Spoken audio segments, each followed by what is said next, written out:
Hey guys, welcome back. So in the last video I just left off at neurofeedback training with regards to being a way to measure psychological health. Neurofeedback is actually more of an objective measure. It'd be one of the objective measures.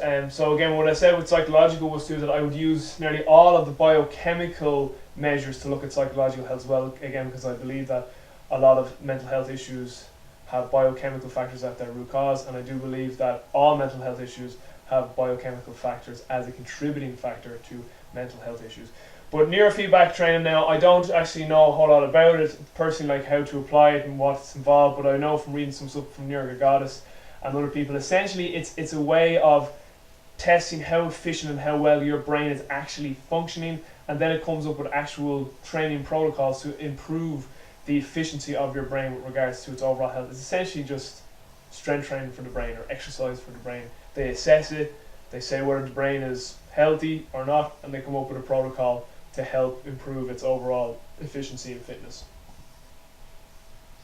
So from there then, we want to just look what are objective and subjective measures to look at biomechanical, biochemical and psychological health. So objective assessment screens or tests for biomechanical, FMS, it's like the functional movement assessment. I've already done a video series on movement quality and functional movement screen, also done a webinar as well. So I'll link those resources in with this video. Biomechanical, we have lab testing and heart rate variability as objective measures, and I just flick down here on my PowerPoint.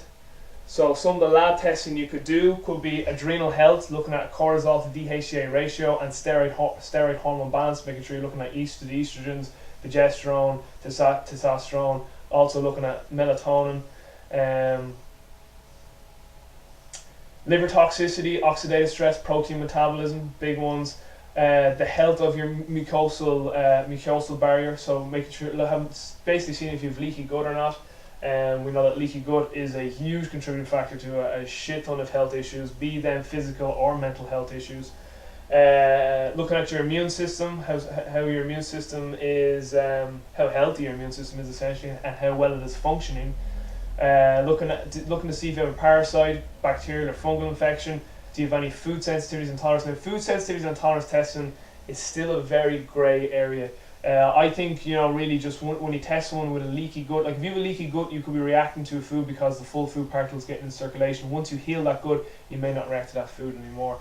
But food sensitivity and tolerance is, there's a lot of people for, a lot of people against it, but it's just something to consider.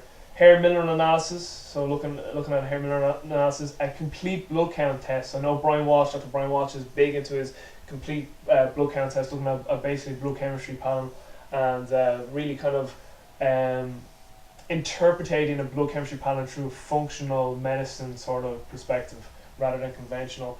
And then C-reactive protein is a huge one, or highly sensitive C-reactive protein, to have a look at your overall inflammatory levels, because we know that all chronic degenerative disease is preceded by inflammation, and that inflammation comes from chronic stressors, and those chronic stressors generally come from biological or environmental or lifestyle mismatches through our nutrition, our circadian rhythms, our supplementation, our circadian rhythms, environmental toxins, mental, emotional, spiritual health, exercise. They would be the biggest. Those areas have the biggest. Those areas would be the biggest environmental influences on our bodies, on our genetic expression. From there, heart rate variability. So I've made a video series too on heart rate variability where I really went into that. But essentially, heart rate variability, it's actually really great having the PowerPoint here. It's really easy to do this. Basically, it's a window into someone's overall stress reserves. How well are you adapting to every single stressor in your life? So again, actually the next point, how well is a specific individual adapting to all the environmental stressors in their life? So essentially it's a window into the autonomic nervous system, and the state of that autonomic nervous system will also give us an indication of how healthy as well your mitochondria are functioning. Mitochondria being the organelle in the cell that produce all of our energy. And again, everything in the universe is essentially just energy. How it does this, it looks at the RR intervals of the heart, and essentially the way you interpret that, generally, it really depends on the individual.